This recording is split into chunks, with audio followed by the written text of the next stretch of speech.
presença de cada um de vocês, tanto do membro do conselho, da própria universidade e também da sociedade civil que está nos acompanhando. Então, chegou o momento tão esperado de a gente participar de fato da versão preliminar do plano diretor. Ele já está disponível no site do Participa São Pedro.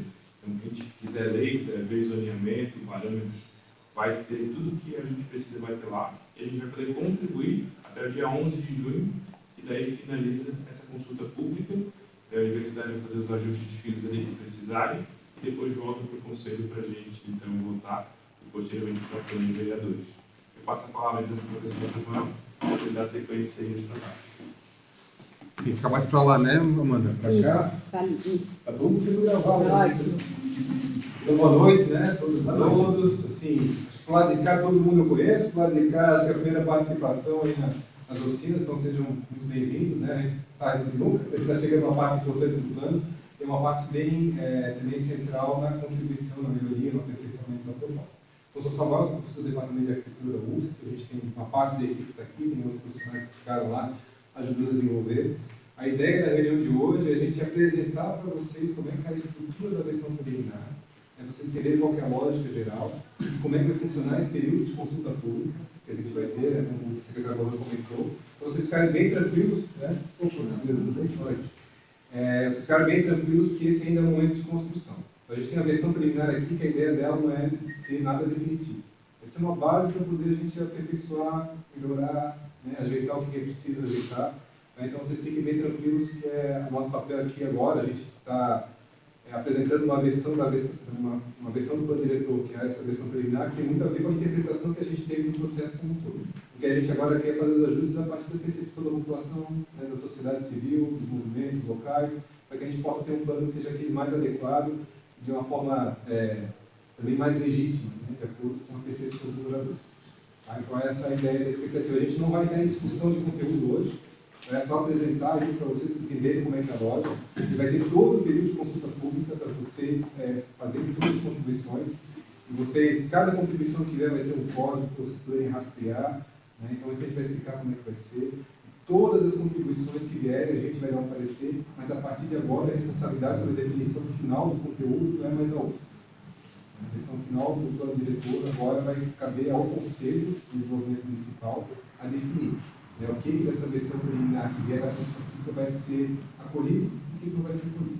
Nosso papel é dar o suporte técnico para a decisão, mas não cabe mais aí. Então, vocês fiquem tranquilos que o plano diretor não vai ser o plano diretor que a UFSC quer.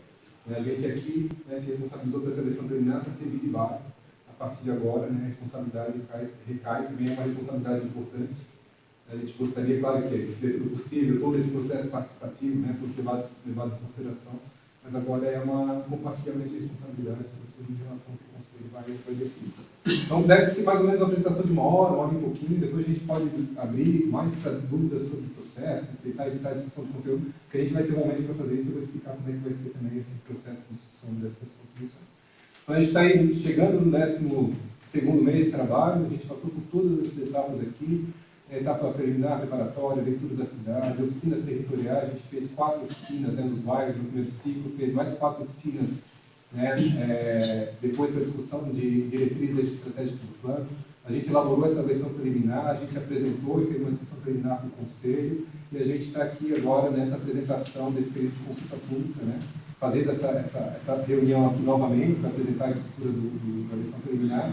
Vai ter o período de consulta pública, a gente vai sistematizar todas as contribuições, dar os nossos pareceres, a gente vai explicar, a gente vai recomendar, seja o acolhimento, seja a modificação parcial do que vier, seja a rejeição, a gente vai dar um parecer, esse é o nosso posicionamento, vai tentar justificar tecnicamente tudo que vier, e aí a gente vai colocar nessa conferência final aqui essas contribuições que vierem para a discussão. Então, só lembrando, a gente só vai levar para a conferência final as contribuições que vierem via consulta pública. Isso é para dar transparência para o processo.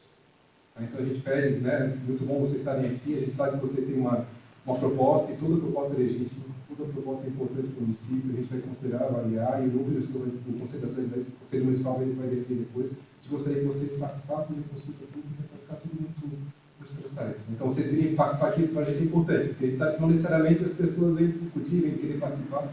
Eu acho que isso é uma forma que demonstra também um interesse de fazer as coisas de uma forma transparente. Isso é bastante importante. Então, depois dessa conferência final, tudo que for decidido pelo grupo gestor, pelo Conselho da Cidade, Conselho de Desenvolvimento Municipal, desculpa que são municípios diferentes, cada um tem uma nomenclatura, mas o Conselho de Desenvolvimento Municipal, a gente vai sistematizar uma versão consolidada, e essa versão consolidada vai ser encaminhada depois para a Câmara de Vereadores. Tá? Uma coisa bem importante, tem alguns vereadores que têm participado, né? Eu não participo aí de todos, mas os vereadores, de uma forma geral, têm participado das etapas. É uma etapa muito importante também. A gente acredita que vai chegar ali um plano diretor que tenha legitimidade e, de uma forma geral, que os vereadores entendam a importância dele e aprovem ela de uma forma adequada. A gente passou agora por Angelina, né? Desse processo foi aprovado por unanimidade do Conselho, está entrando na Câmara de Vereadores, a gente foi para o Antônio Carlos, foi aprovado com algumas modificações do Conselho, a gente veio do município de Minas Gerais, também foi aprovado por unanimidade do Conselho na Câmara de Vereadores. Então, quando o processo é bem feito, a participação funciona, as pessoas se bem reconhecidas, é uma possibilidade grande da tramitação ser concluída. A gente está vendo que isso acontece aqui na Câmara de Vereadores também, sendo que a Câmara tem total autonomia para fazer esse processo. A gente não tem interferência, mas a gente se coloca à disposição junto com o Poder Executivo de acompanhar esse processo, participar da audiência pública da Câmara, esclarecer, apresentar o conteúdo. Para a gente, como Universidade, né, Federal, a gente é uma instituição pública, eu sou funcionário público, a gente tem um interesse econômico do município, a gente quer que esse plano diretor traga uma condição boa de desenvolvimento do município e que a gente possa depois utilizar como referência a universidade, né, para formar outros profissionais, para fazer pesquisa, para fazer extensão. Isso é a função da universidade. Né? A gente não tem nenhum interesse que não seja esse. A gente tem um convênio com a prefeitura, um convênio de cooperação técnica, né, que mantém a nossa equipe, com as bolsas e tal, mas tirando isso a gente não tem nenhum outro interesse, a não ser que o plano realmente tenha um impacto positivo na realidade do município. Então, qual que é o objetivo dessa reunião? Só lembrando que é uma reunião do Conselho de Desenvolvimento Municipal. Só que uma reunião aberta, como toda reunião é, no princípio, a gente tem uma pauta, né? E aí a programação hoje é a aprovação da data da terceira reunião, que é essa reunião que a gente fez online um mês atrás, né? Depois uma ideia assim, de contribuições, como é que a gente pode fazer o tal de conversa, por questão de tempo de fala, no final da apresentação. A gente vai apresentar a estrutura da versão preliminar e depois a gente vai apresentar o lançamento, como é que é o funcionamento da consulta pública. Então essa é a pauta da reunião de hoje. Então a ata, né, na convocatória, todos os membros do Conselho de Desenvolvimento receberam. Não sei se vocês têm alguma contribuição de modificação. Também discussão, né, pela apresentação e decisão sobre o calendário. Podemos aprovar? Sim. Tá, beleza. Aí, em relação aqui, o que a gente vai... A gente sempre coloca, né, mas só para a gente, lá no final, quando terminar de apresentar as dúvidas que tiverem, a gente só tentar manter ali 2 minutos de fala para cada um, a gente anota a ordem de inscrição de todos os participantes, aqui só para a gente ter uma condição boa. Se a pessoa, né, quiser falar mais, ela volta para o final do fio, então só a gente sempre coloca, mas tem sido muito tranquilo a conversa conosco, com o Conselho de Desenvolvimento Municipal e também com as oficinas, as audiências públicas. Então, para quem também está chegando, a gente tem vários documentos que já estão disponíveis, estão no site oficial, participa spa.sites.usp.br. Se vocês entrarem lá, tem todos os documentos que foram elaborados, né, a leitura comunitária, a leitura técnica, a leitura da cidade, a síntese das oficinas que a gente fez, das oficinas de discussão com a comunidade. Tudo é gravado, tudo tem ata, tudo tem lista de presença, tudo tem fotografia, então tem que estar toda a memória para lá. A gente quer ser cobrado por isso, né, pelo processo, como ele foi feito, não tem problema nenhum, e fica a memória de tudo. Né? Então tem lá a aula do Conselho de Desenvolvimento, todas as reuniões também com ata. Então está toda a memória está aqui, quem tiver interesse em saber como é que funciona aí, e a gente vai manter essa página, a gente espera por muito tempo lá, que fique como referência daqui a 5, 10 anos, quer saber como o plano diretor foi elaborado, está ali toda a memória do processo. Aí então, indo para o terceiro ponto de pauta, que é a estrutura do conteúdo básico da eleição preliminar. Então, assim, umas coisas bem importantes, né? Não sei qual que é a atividade, muitos de vocês do gestor já foi criando essa discussão ao longo do processo. Quem está chegando agora é importante saber quais foram os princípios de atuação que a gente teve durante a elaboração. Eu estava conversando agora com o Ronaldo comentando, olha, a estrutura do plano diretor ficou mais simples que o plano diretor atual. Essa é uma preocupação nossa. Mas a gente fazer um plano diretor super complexo, difícil de operar, difícil da estrutura da prefeitura atual dar conta. Então a gente tentou simplificar dentro do possível vários elementos, mas simplificar não significa flexibilizar de qualquer jeito. E tentar limpar aquilo que não faz tanto sentido na realidade de São Pedro de Alcântara e manter aquilo que foi mais representativo. Então, uma dessas questões foi da simplificação. Outro aspecto muito importante é que o plano diretor seja operacional. Né? O Horácio sempre falou isso para a gente. Tem coisas sobre da realidade, sobre o racionamento do solo, sobre uso de ocupação, sobre zoneamento, delimitação de cada zona, parâmetros que tem de construção, que fazem parte do plano diretor. Se a gente tornar ele muito difícil de entendimento, tanto para a população vai ser difícil operacionalizar, quanto o poder público vai ser difícil acompanhar a realização disso, né? Então, a gente teve essa preocupação de ser um instrumento mais operacional. A questão dos perímetros urbanos foi uma boa discussão que a gente teve nas oficinas, apresentou os critérios, né, de ampliação de algumas áreas. Vocês sabem que o momento que a gente está passando no mundo e no Brasil, né, ligado aí às mudanças climáticas, o impacto disso, então a gente, São Pedro de Alcântara tem condições de fazer uma ocupação do território em áreas seguras, só que o plano diretor tem que direcionar para essas áreas mais seguras e tem que evitar aquela suscetibilidade, né, movimento de massa, inundação. Então essa foi uma discussão que a gente tentou ter um conteúdo bastante técnico para poder subsidiar a decisão, né? E acho que isso passou pelas oficinas de uma forma bem tranquila, a população de uma forma, acho que acolheu, né, as contribuições. Um ou outro ajuste, São Sebastião foi feito, então isso a gente sabe que ainda está aí para poder ser melhorado, né? Questão de critérios para a distribuição de equipamentos e serviços, o município está crescendo, onde é que vai ser uma escola, um posto de saúde, onde é que falta os equipamentos, a centralidade, o papel de Santa Teresa, o papel do centro, a infraestrutura urbana, o papel de São Sebastião. Ainda vai conseguir colocar escola em todo o território, se a gente colocar em locais bem adequados, um posto de saúde, isso facilita que as pessoas tenham acesso ao serviço, né? Então, esse foi um dos critérios que foram utilizados. Questão da organização da expansão urbana, o impacto da pavimentação da SC 281, como é que a gente organiza o território a partir disso, né? Questão de parâmetros urbanísticos, você sabe que o diretor é um documento chato, mas ele regula tudo, né? Largura de lote, profundidade de lote, tamanho mínimo de lote. E às vezes tu cria critérios que são de produção de outros planos diretores que não tem a ver muito com as situações. Então a gente discutiu, a gente teve até, né, colocou lotes um pouco menores de algumas áreas que a gente gostaria de incentivar também a produção habitacional da população de rede intermediária. Se a gente coloca lotes muito grandes, às vezes é difícil, né, porque o valor da terra é muito alto, mas em outros locais não, por conta às vezes da condição, topografia, de permeabilidade do solo, exigir lote um pouco maior para garantir que tenha mais estabilidade. Então tudo isso foram coisas que a gente foi discutindo, né? A questão de regular de forma mais precisa o que é uso adequado e não adequado. A Jerusa fez agora uma tese de doutorado que é uma referência aí, né, para a gente que estuda nessa área. Às vezes a gente coloca um pacote, indústria em qualquer lugar é ruim. Mas a indústria vai desde, hoje em dia, desde se ela for a pessoa que faz uma transformação, né, uma raiz forte ali, é só um casal, uma pequena coisa, como é uma manipulação de alimento, entra na categoria de indústria. E às vezes entra na mesma categoria de uma indústria que é uma super indústria, poluidora, geradora de barulho e tal. A gente tem que ter um pouco mais de refinamento nisso, para incentivar aquele tipo de uso que seja interessante, né, que dinamize a economia, diversifique a economia, e alguns usos que a gente não quer dizer que proíba, mas talvez a gente, olha, esse uso mais impactante, é importante também estar aqui, porque ela vai gerar, né, se tiver moradia ao redor, pode gerar algum tipo de impacto negativo. Então, ter esse refinamento foi algo que a gente tentou também trabalhar nessa proposta. A gente vai explicar depois como é que isso entrou na proposta, para vocês terem um pouco mais de noção, né? A questão do parcelamento do solo, né, então loteamento, condomínios, né, que é um pouco que vocês estão querendo fazer. Então, a gente não necessariamente existe isso para o diretor, às vezes tem uma lei específica de parcelamento do solo, a gente incorporou isso no plano diretor, uma parte específica de parcelamento do solo, onde a gente tentou deixar mais claros os processos, né, para a prefeitura e para vocês, de prazo, quanto é que cada um tem que ir, né, que tipo de documentação precisa ser entregue, que tipo de tempo de resposta que a prefeitura precisa dar, para que tenha mais segurança para os próprios empreendedores poderem executar e terem clareza de como é que faz isso. Isso eu acho que é importante. O papel do plano diretor é também ele ser legível, compreensível. Claro, tem algumas exigências que o plano diretor coloca também, de áreas públicas, áreas institucionais, que faz parte da lei federal, né, que o plano diretor tem que incorporar. Então, são coisas que a gente compatibiliza também, né, dentro dessa proposta. Questão de economias rurais, foi até um tema que inicialmente não era um tema central, que acabou sendo incorporado, a discussão sobre isso, regulamentação sobre porte, localização, características de economias rurais, né? Então isso entra no plano diretor também. A questão de regularização fundiária, então tem muitas áreas já ocupadas que são irregulares, tem tipos de regularização que são muito importantes, que o município possa viabilizar a regularização para poder financiar, cobrar IPTU, né, ajudar a financiar a cidade de uma forma geral. E tem alguns tipos de irregularidade fundiária que a gente tem que evitar, porque ela gera uma disposição muito grande e é um custo social que o município tem que bancar depois a infraestrutura no condomínio, no loteamento a 8 quilômetros, não sei para onde, a prefeitura tem que levar iluminação, né, pavimentação, escola e tal, porque foi aprovado o loteamento de uma área que não, né, de alguma forma, não é de interesse da sociedade que aquilo ali seja implementado. Então a gente cria um pouco essa regulamentação, para evitar algumas distorções, né? E a previsão de instrumentos urbanísticos foi esse. Não sei se vocês todos têm noção, mas o Estatuto da Cidade oferece aí 17, 18 instrumentos diferentes.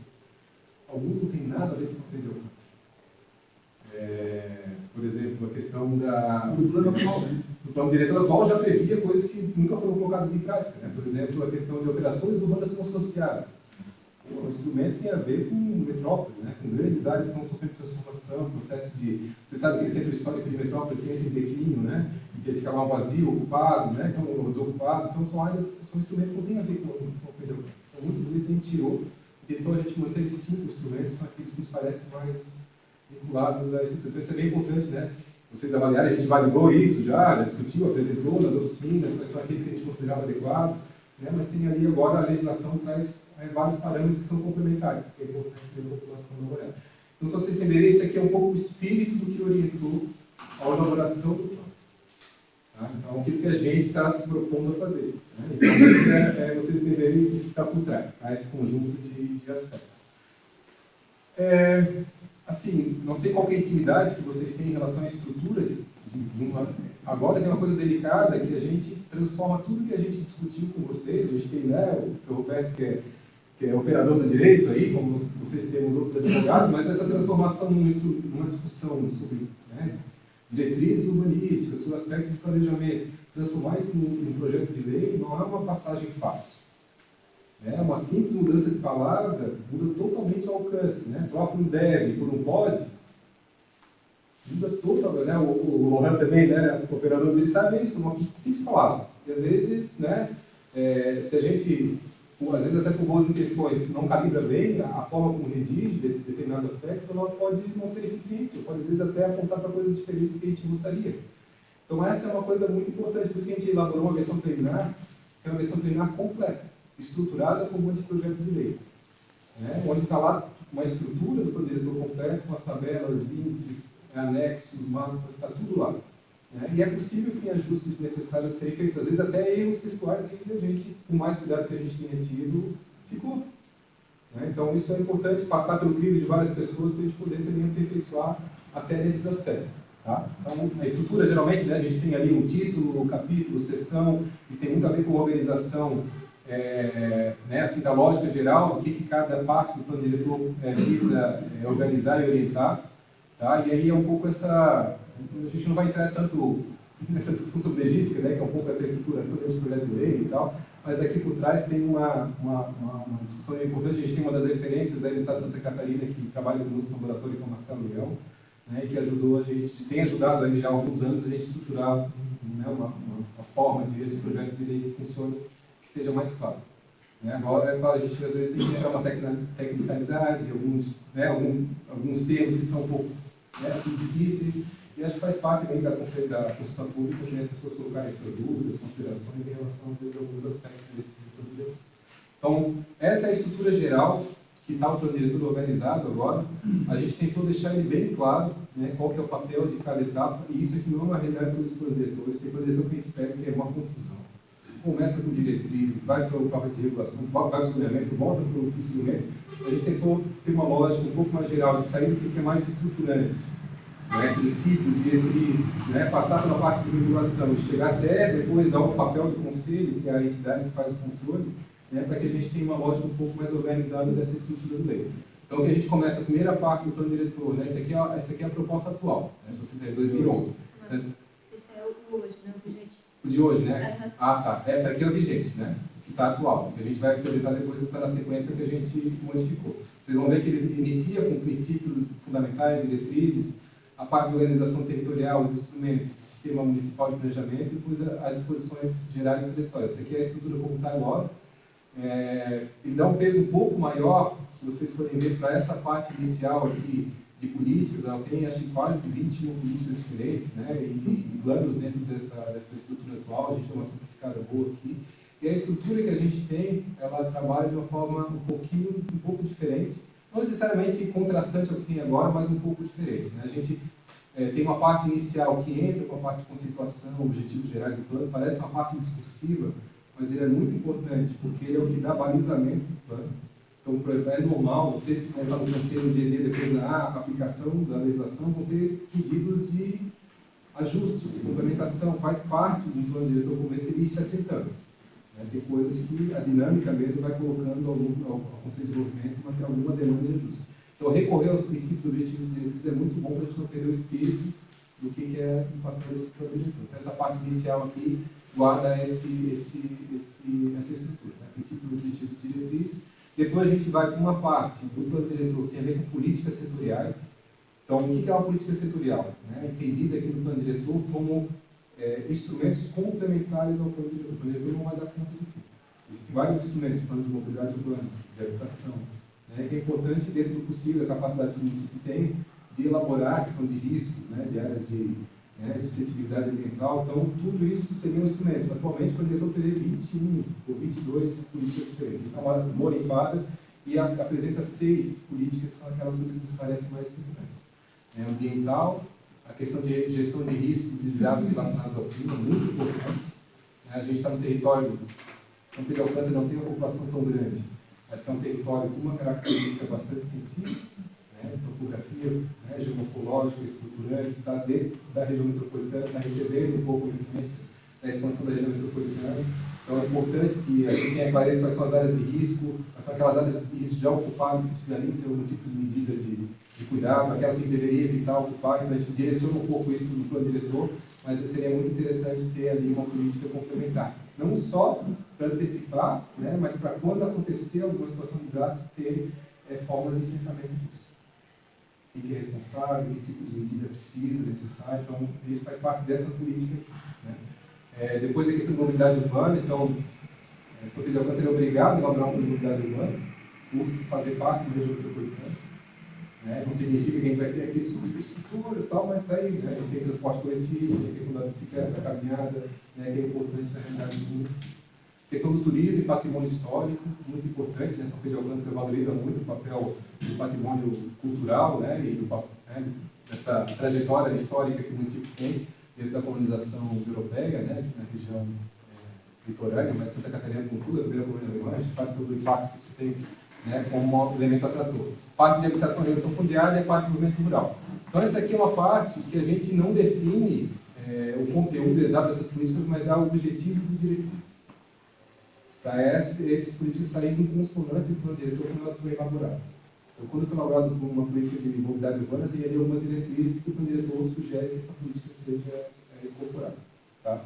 Uma coisa muito importante, se a gente pegar 95% dos planos diretores não colocam em prática. Significa que não é importante fazer? Não, significa. E aí, quando explode a questão da mobilidade urbana, quando falta a questão de moradia, quando tem algum risco, algum desastre natural, não tem uma medida de como enfrentar isso, é porque aquela política não foi desenvolvida. Reconhecer que o plano diretor não é suficiente. É o instrumento básico da política urbana, mas ele não é suficiente. Aí entra aqui o que é o coração do plano diretor, que muitas vezes o pessoal reconhece como sendo o plano diretor, que é a parte do ordenamento territorial. Que aí entra as coisas, perímetro urbano, zoneamento, parâmetros de uso e ocupação do solo, o que computa e o que não computa em área 1. Então está aqui, essa parte do ordenamento territorial, que é o título 3, ela pega toda essa, e entra a parte de parcelamento do solo e regularização fundiária também. Então, se a gente pegar, assim, talvez 60%, 70% da quantidade de artigos e de páginas está nessa parte assim, mais de regulamentação do plano, é aquilo que o diretor tem mais capacidade de intervir.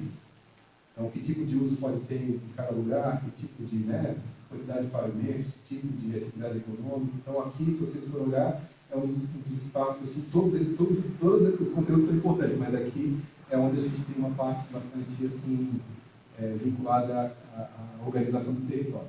Depois entra os instrumentos urbanísticos. Então, aquilo que a gente comentou, que a cidade oferece 19 instrumentos, aqui a gente trabalhou com esses 5 aqui. A transferência de construir, a autarquia poderosa de construir, a questão do tombamento, contribuição de melhoria e estudo de impacto de ciência. São 5 instrumentos, aqueles que nos parecem mais adequados, e a gente vai depois apresentar um pouco, bem rapidamente, o que é o conteúdo. Depois, no final, então tem aqui políticas, princípios das políticas gerais, a parte de regulamentação que está no ordenamento territorial, alguns instrumentos para operacionalizar isso, e depois a gente cai em como é que a gente vai implementar esse plano. E aí entra aqui o papel do Conselho de Desenvolvimento, a função, a composição, as suas responsabilidades, a questão do cadastro municipal, o papel do cadastro municipal, que é uma coisa importante de acompanhar a realidade do município, como é que a gente pode ver a transformação do município para poder planejar ele. Então, está tudo nessa parte de sistema de acompanhamento e controle. Tá? Então, essa é a parte de, justamente, o nome fala o que é, acompanhamento e controle.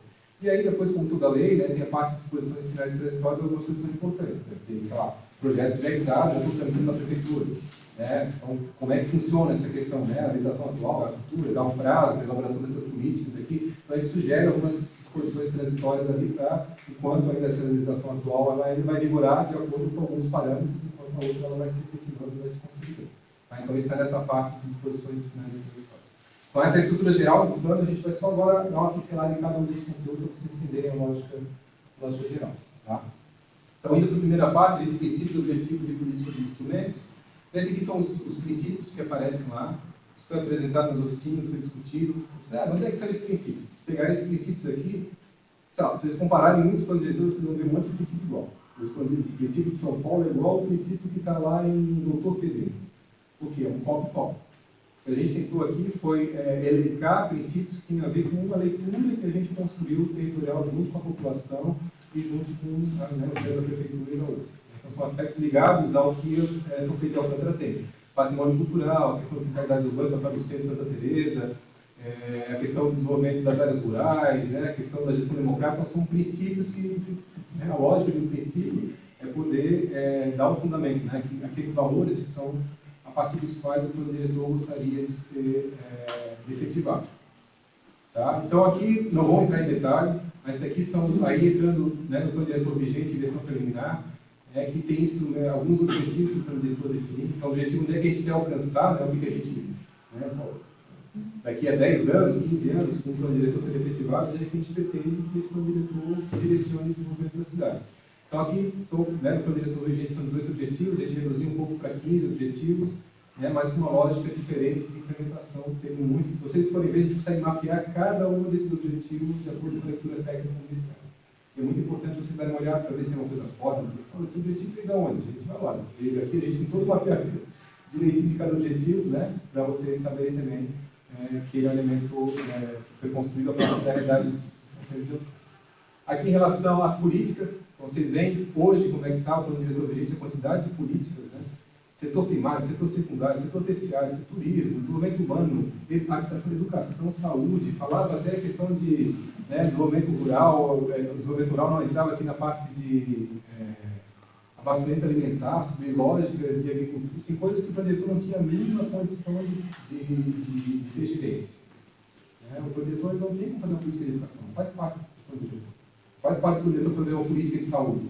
A gente tem outra secretaria e tem outros instrumentos para isso. Claro, o plano diretor ele discute onde é que um equipamento de educação de saúde se insere no território. Agora, discutir a gestão, a lógica de planejamento do setor da educação, isso não faz parte. Quando a gente tem aqui 21 políticas como essa, e não define quais são as prioritárias, a gente acaba não tendo clareza do que é o papel do plano diretor e qual é a capacidade de orientação e desenvolvimento que o município pode ter. Então, a gente tira todos esses aqui, e trabalha com essas 5 políticas: ambiental, risco de desastres relacionados ao clima, mobilidade urbana, valorização do patrimônio e turismo, habitação e eleição fundiária e desenvolvimento rural. Alguns deles, por exemplo, eles são essenciais. Por exemplo, a parte de política de habitação e mobilidade urbana, o município ter acesso a recursos, já há algum tempo, o governo federal tem colocado como necessidade fazer um plano de habitação e ter um plano de mobilidade urbana para ter acesso a recursos. Minha casa tem vida, para ter investimento em habitação ou para ter investimento em melhoria viária. Então, a gente coloca aqui não só porque é importante para a mobilidade, porque muitas vezes é uma necessidade para a gente garantir acesso ao financiamento. Então, por isso que a gente também, alguns desses têm essa lógica. Aqui nos instrumentos, naquela parte do título 5, então hoje são 12 instrumentos que tinha, vocês veem aqui, por exemplo, operações urbanas consorciadas, desapropriação do pagamento de dívidas públicas, parcelamento compulsório, direito de superfície. São vários instrumentos que não fazem sentido a nossa percepção, a gente pode depois debater na conferência final, mas a nossa percepção não faz sentido. Tanto que eles não foram implementados, em 2011 foram colocados pelo diretor, até hoje não foram colocados em prática, porque eles têm a ver com dinâmicas de cidades outras, coisas características. Então, ele trabalha com esses 5 instrumentos aqui. Transferência de direito de construir, outorga onerosa de direito de construir, tombamento, tem a ver com o patrimônio histórico, a contribuição de melhoria, esse é até um instrumento mais fiscal, então a gente coloca aqui só para reforçar o papel disso, a prefeitura também tem condição, quando implementa uma pavimentação, iluminação pública, que gera algum tipo de retorno financeiro de valorização para os empreendedores, também gera algum tipo de contrapartida para a prefeitura poder ampliar e manter essa estrutura. Então, a contribuição de melhoria já é algo consolidado no país, alguns municípios praticam, outros não, e aí a gente acredita que é um instrumento interessante. O que progressivo entrou porque a gente não percebe uma retenção especulativa da terra em São Pedro de Alcântara. Aí tem grandes vazios urbanos que ninguém quer ocupar, que a gente precisa. Né? São Pedro Leopoldo está crescendo de uma forma muito, assim, comparado a outros municípios. É IPTU progressivo. Né? Que aumenta ali, qual é a ideia do IPTU progressivo? Que é aumentando a alíquota do IPTU naquelas áreas consideradas vazios urbanos. Vai estimular o passamento do solo. Né? Não é o caso. Não é o caso de São Pedro. Você pode ser que daqui a 10 anos seja, de acordo com a dinâmica do município, a dinâmica metropolitana pode ser que sim, daqui a 10 anos a gente revise, mas não faz sentido agora. A gente utilizou ele, por exemplo, no Antônio Carlos. O Antônio Carlos está crescendo, cresceu quase 50% nos últimos 12 anos. O Antônio Carlos tem 12 mil pessoas, cresceu de 7 para 12 mil, né, quase 50% nos últimos 12 anos. E elas têm umas áreas muito bem localizadas, grandes na área central, onde a gente estava sugerindo um pouco mais de ocupação. Olha, não colocou na cidade de cultura, mas nessa zona aqui a gente gostaria que tivesse também. Locais específicos, exatamente. Que a gente acredita que aqui em São Pedro não é realidade, como em Itaúna, que está trabalhando também não é realidade. Então a gente vai tentando calibrar um pouco de acordo. Biguaçu, a gente colocou esse elemento. Nós temos limitações geográficas, né?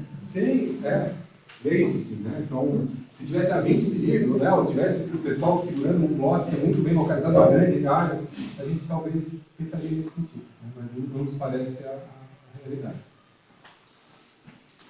Aí tem o anexo 1, né, que é os glossários e siglas. Então, glossário, assim, vocês vão ver várias siglas no plano diretor, né? IPTU progressivo, não apareceu que a gente não colocou isso mesmo, mas tem essas siglas que a gente coloca só no glossário para explicar, mas a definição do conceito é uma coisa importante. Então a gente coloca lá no primeiro anexo que tem esse glossário, tá? Que é isso, né? Um conjunto de termos utilizados, né, com significado. Por exemplo, calçado. O que é uma calçada? Que não tenha dúvida, porque às vezes a gente fala que é calçada, a pessoa entende que a calçada é outra coisa. Se a gente não apresenta a definição, às vezes cria ali uma zona de falso entendimento. Então a gente definiu os conceitos, o que é cada uma delas. Então pode ser que vocês, poxa, aqui eles estão falando sobre, sei lá, ático, né, aquele último pagamento lá de cima, mas eles não definem o que é ático.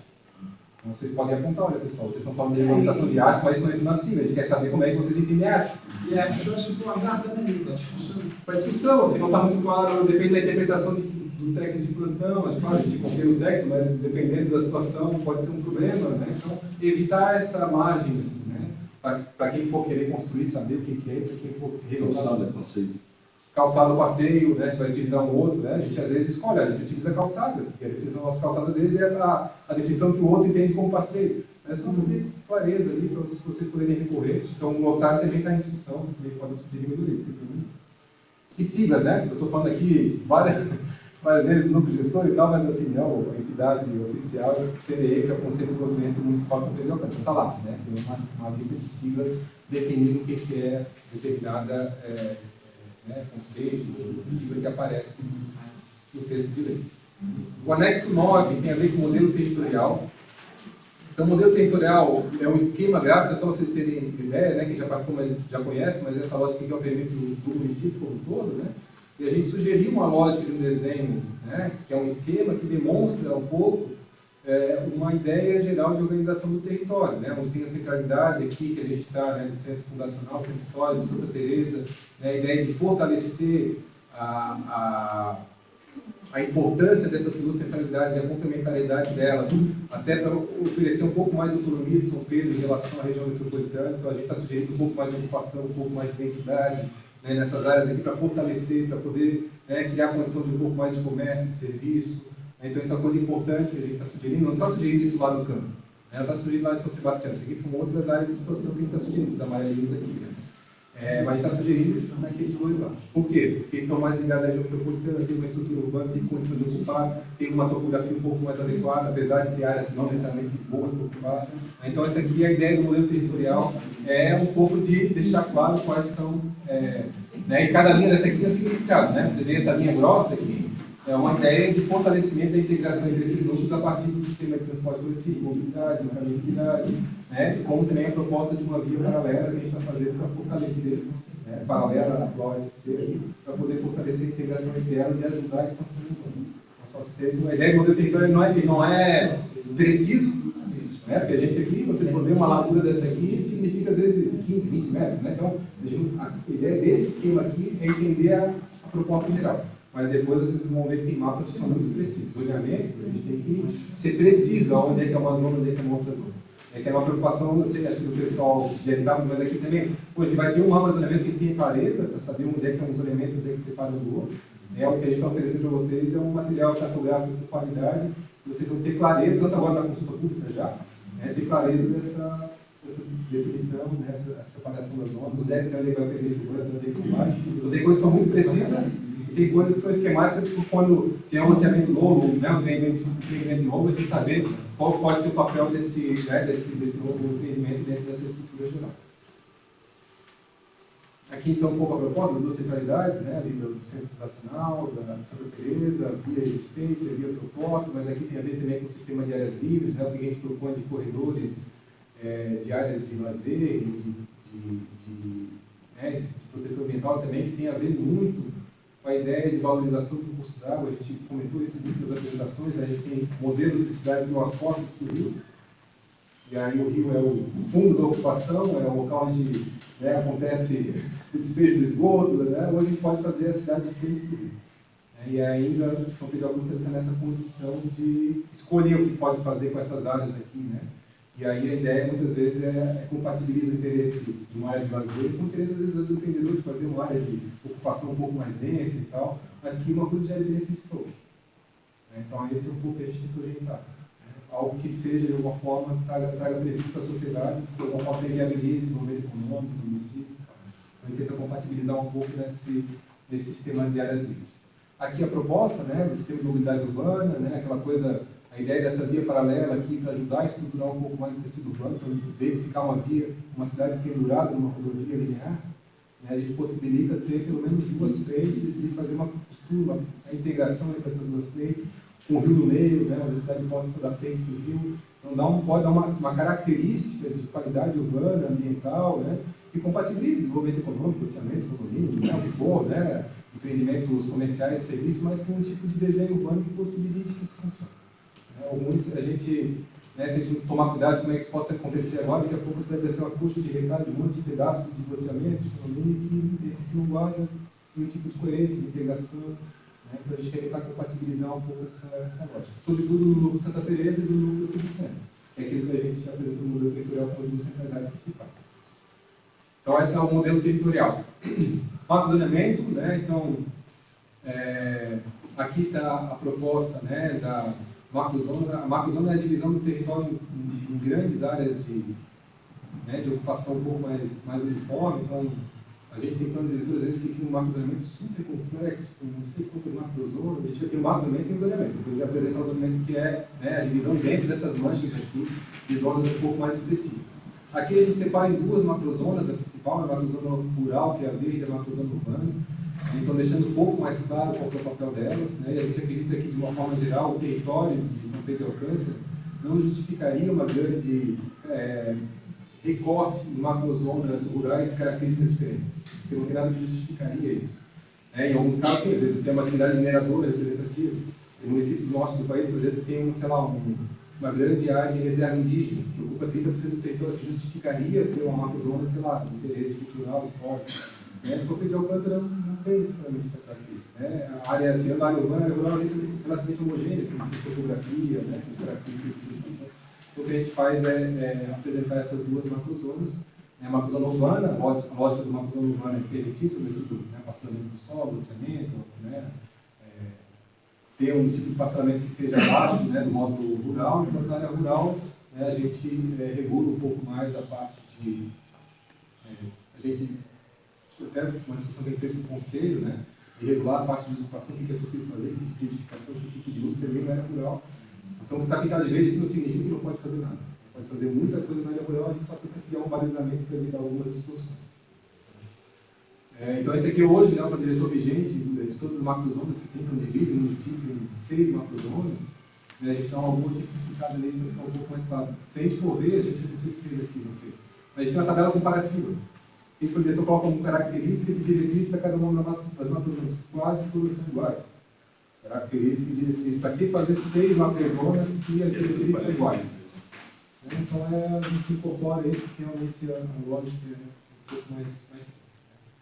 Aí, anexo 11, zoneamento, esse é provavelmente um dos temas que a gente sabe que vai aparecer, assim, mais contribuições, faz parte do zoneamento é aquela parte, né, que começa a regular, recurso frontal, quanto é que a edificação tem que ter do lado, do fundo, pode edícula, não pode edícula, quantos lugares, pode, então, isso está tudo no zoneamento, que tipo de uso, porte de uso, né? Uma coisa é um comérciozinho de esquina, outra coisa é um atacarejo, né? Tudo é comércio, mas qual é o impacto de cada um deles, onde é que pode, onde é que não pode, né? Então, tudo isso faz parte dessa divisão. Então, o zoneamento a gente tem, né, o zoneamento, ele é sobretudo na área urbana, tem uma zona na área rural que a gente fez para delimitar parâmetros de uso e ocupação, mas esse é o atual.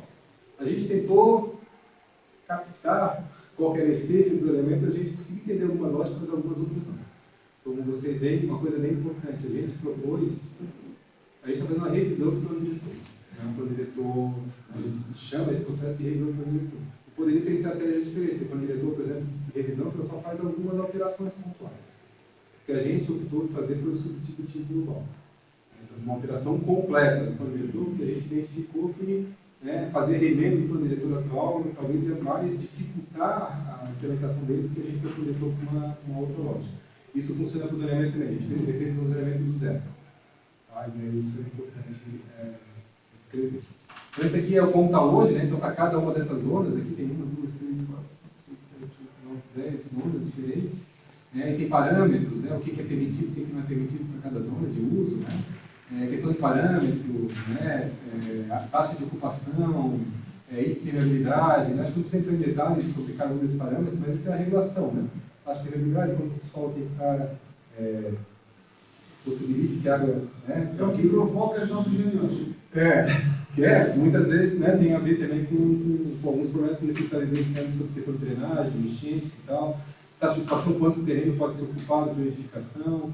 Coeficiente de aproveitamento tem a ver, por exemplo, com quantos metros quadrados vai poder ser construído, tem a ver com quantas vezes o tamanho do lote, né? Se o lote tem 500 metros quadrados, a taxa de aproveitamento é 1, quer dizer que a pessoa pode construir uma vez o tamanho do lote. Ela pode ter 500 metros quadrados construídos dentro do lote.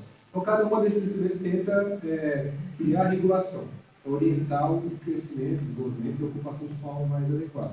Eles não funcionam de forma isolada.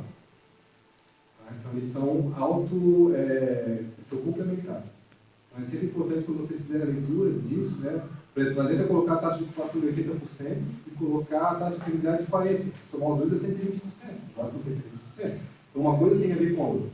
A questão, por exemplo, se eu coloco 8 andares de prédios, mas eu coloco o índice de aproveitamento 1, não funciona, porque eu não consigo chegar no total de metros quadrados de pavimento se o índice de aproveitamento. Então, assim, a gente até se coloca à disposição em alguma reunião, para talvez se tiver alguma dúvida mais específica sobre isso, mas é importante só ter a noção que esses instrumentos todos eles têm uma correlação entre eles.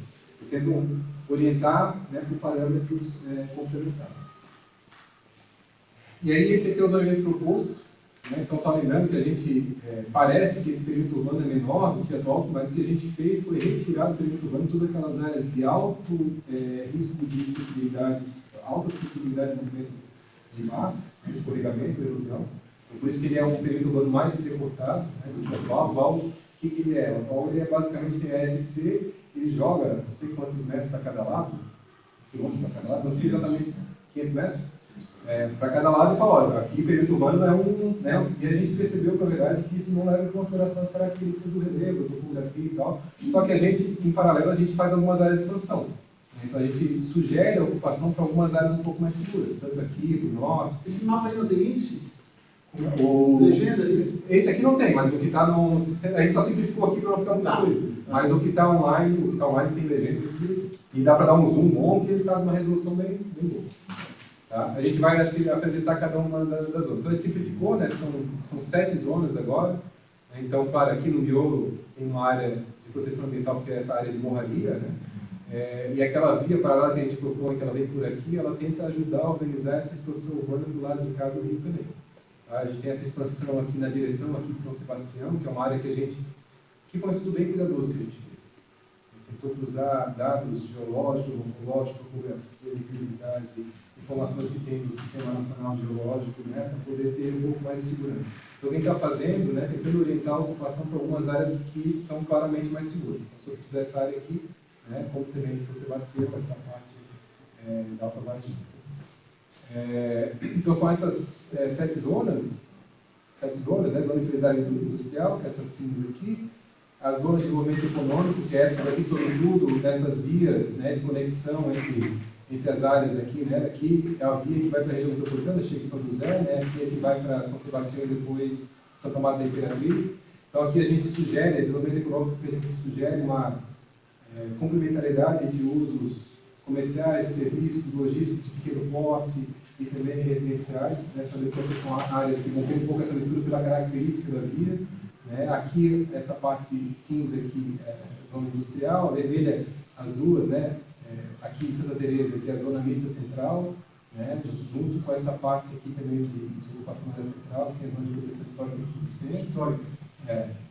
A gente pega essa parte, tem uma grande zona residencial, mista residencial. Então, por que a gente fala mista residencial? Tem vários planos diretores que dificultam, às vezes, a mistura de usos. Coloca que só pode residencial, exclusivo e tal. Só que ainda tem muitas coisas que é muito importante a mistura. Poxa, uma farmácia, uma padaria, um pequeno comércio, uma manicure, né, um escritório de advocacia, tem plano de junta moradia. Não gera barulho, não gera incomodidade. Então, por isso que a gente fala zonas mistas residenciais, que a gente gostaria que a cidade quase toda fosse possível áreas mistas. Mas é claro que atividades de um pouco maior de porte, um pouco maior de geração de comodidade, é interessante elas estarem um pouquinho deslocadas. Não pode estar muito deslocada porque tem emprego, né? Vai ter que levar os trabalhadores, vai ter que voltar. Então, é importante estar numa área também não tão distante da estrutura urbana. Então, é um pouco essa lógica. E tem a zona institucional de segurança, tem a ver então com a penitenciária e com o hospital. Ele só reconhece a estrutura. Tem tudo a limitar a partir também das legas, né, da parcela que é do governo do Estado.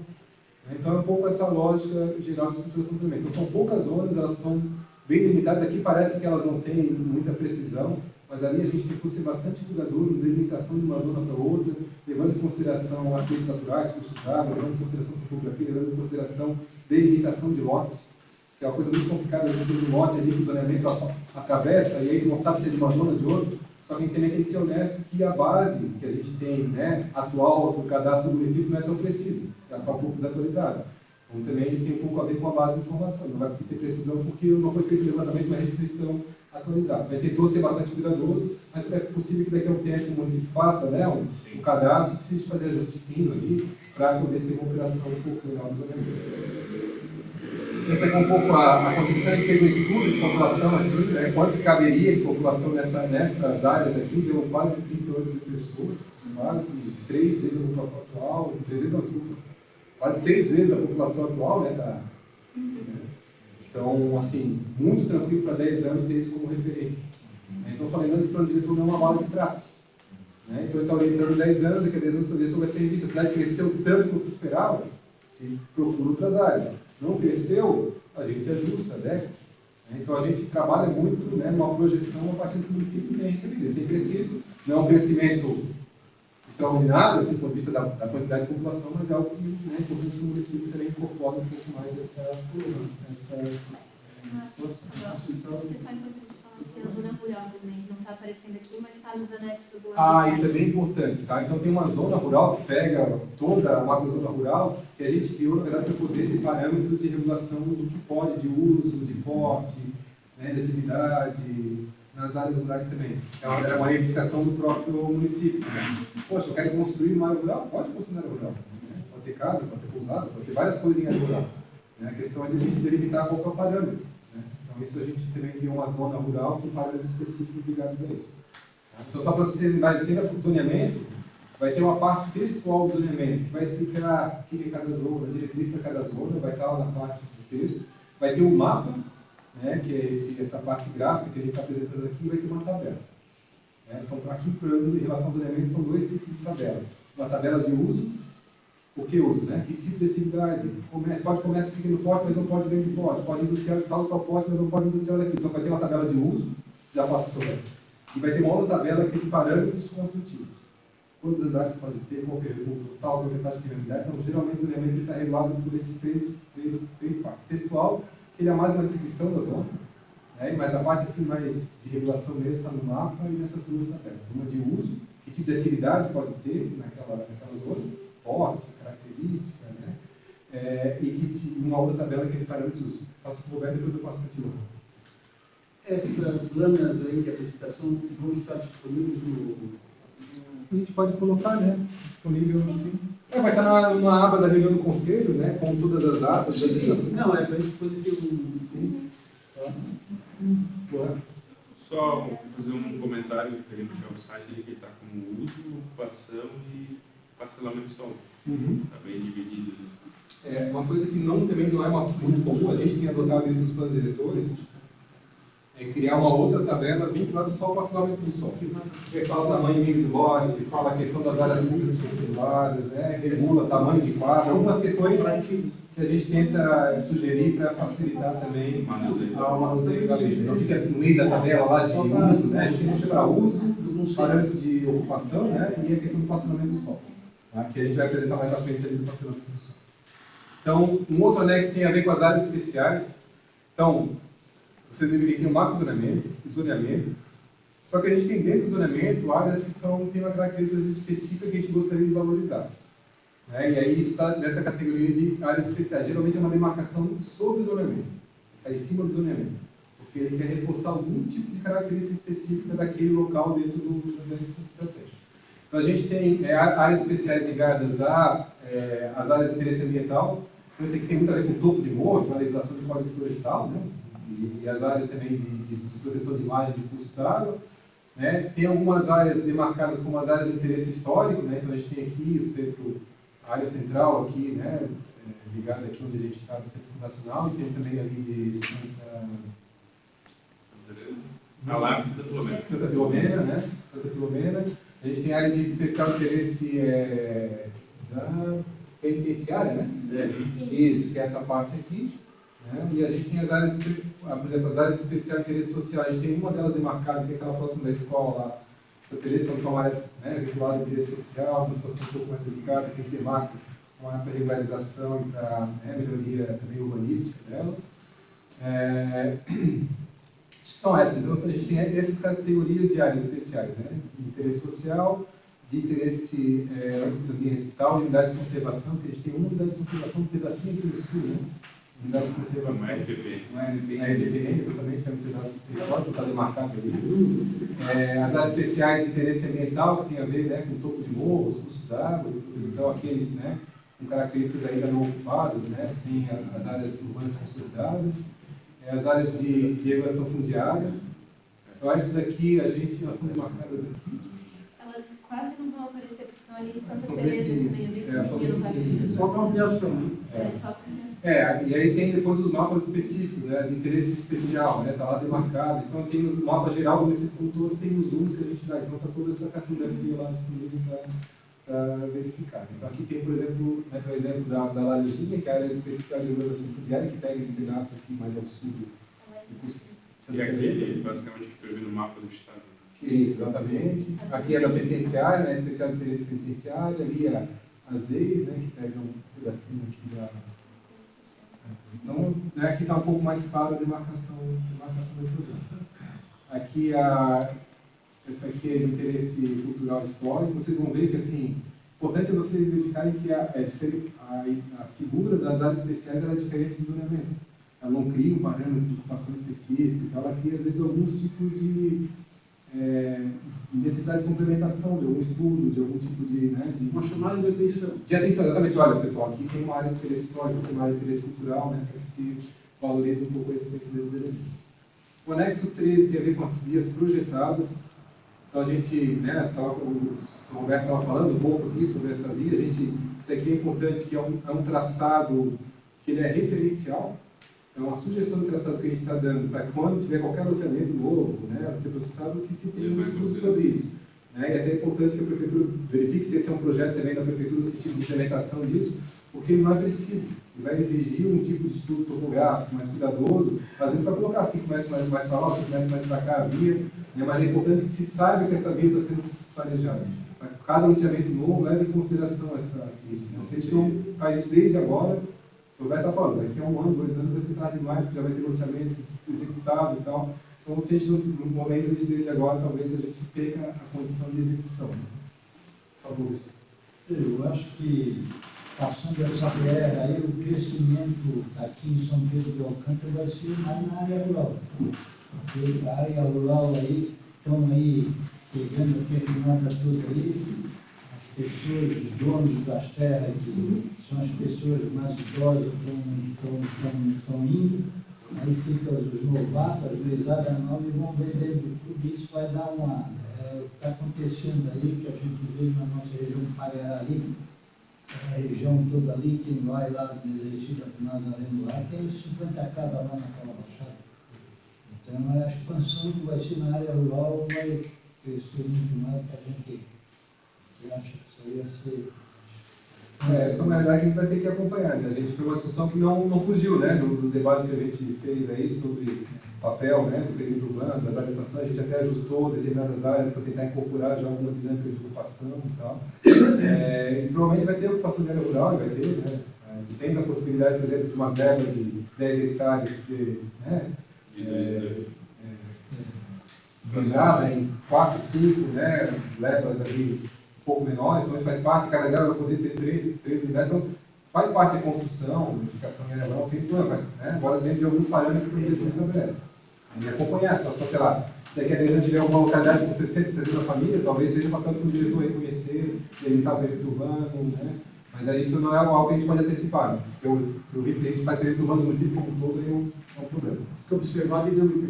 Exatamente. Então aqui a gente faz alguns zooms, né? Então a gente tentou fazer um estudo cuidadoso, né?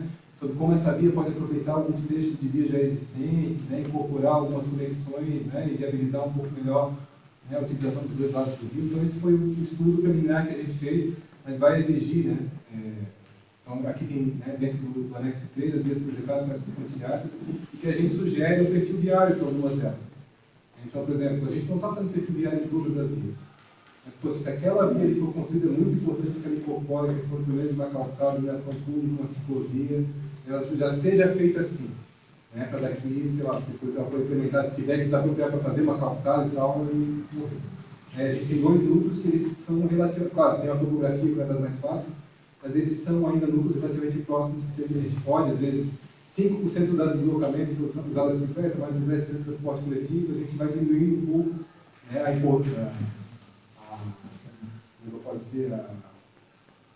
a necessidade que as pessoas possam ter de uso do transporte individual. Não acho que de uma hora para outra vai sair o carro individual, não, o transporte não vai sair, mas a gente pode diminuir um pouquinho o papel dele. Né?